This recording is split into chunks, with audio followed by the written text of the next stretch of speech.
বুকের ভেতর জমানো কষ্ট আর চোখের নোনা জল একাকার হয়ে যাচ্ছে শাহজালাল আন্তর্জাতিক বিমানবন্দরের ফ্লোরে। যে মানুষটি প্রবাসে হাড় ভাঙা খাটুনি খেটে তিলে তিলে জমানো অর্থে পরিবারের মুখে হাসি ফোটাতে চেয়েছিলেন, তার সেই স্বপ্ন এখন ধূলিসাৎ। সামাজিক যোগাযোগ মাধ্যমে ছড়িয়ে পড়া এক হৃদয় বিদারক দৃশ্যে দেখা যায় একের পর এক ভাঙা তালা আর কাটা লাগেজ নিয়ে বিলাপ করছেন অসহায় প্রবাসীরা। কারো আর্তনাদ হারানো কষ্টার্জিত রিয়ালের জন্য, আবার কেউ বা পাগল পাড়া হয়ে খুঁজছেন স্বজনদের জন্য আনা শখের মোবাইল ফোনগুলো।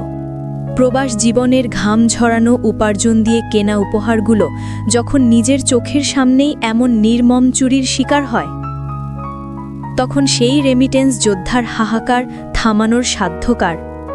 ভিডিওতে দেখা যায় লাগেজ বেল্টের সামনে দাঁড়িয়ে দিশেহারা যাত্রীরা ক্ষোভ আর কান্নায় ভেঙে পড়েছেন।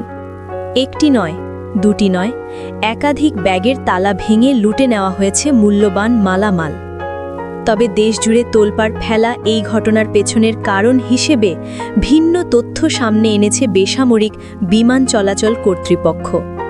তাদের দাবি, ইন্টারনেটে ছড়িয়ে পড়া এই ভিডিওটি সাম্প্রতিককালের নয়, বরং গত 14 নভেম্বরের ওই দিন ইথিওপিয়ান এয়ারলাইন্সের একটি ফ্লাইটে সৌদি আরব থেকে দেশে ফিরেছিলেন 78 জন আউটপাসধারী বাংলাদেশি। অভিযোগ রয়েছে, ঢাকায় নামার পর নয়, বরং যাত্রাপথেই কিংবা সৌদি আরবেই তাদের ব্যাগের তালা ভাঙা হয়েছে এবং মালামাল খোয়া গেছে। এয়ারলাইন্স কর্তৃপক্ষের দাবি, লাগেজ মিসিং বা চুরির বিষয়টি তারা সৌদি কর্তৃপক্ষকেও জানিয়েছেন।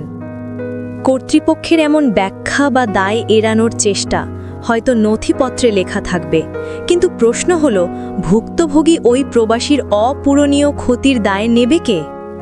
আকাশপথে বা বিমানবন্দরে নিরাপত্তার এই যে ফাটল, তা দিয়ে গলে পড়ছে প্রবাসীর রক্ত ঘাম করা স্বপ্ন।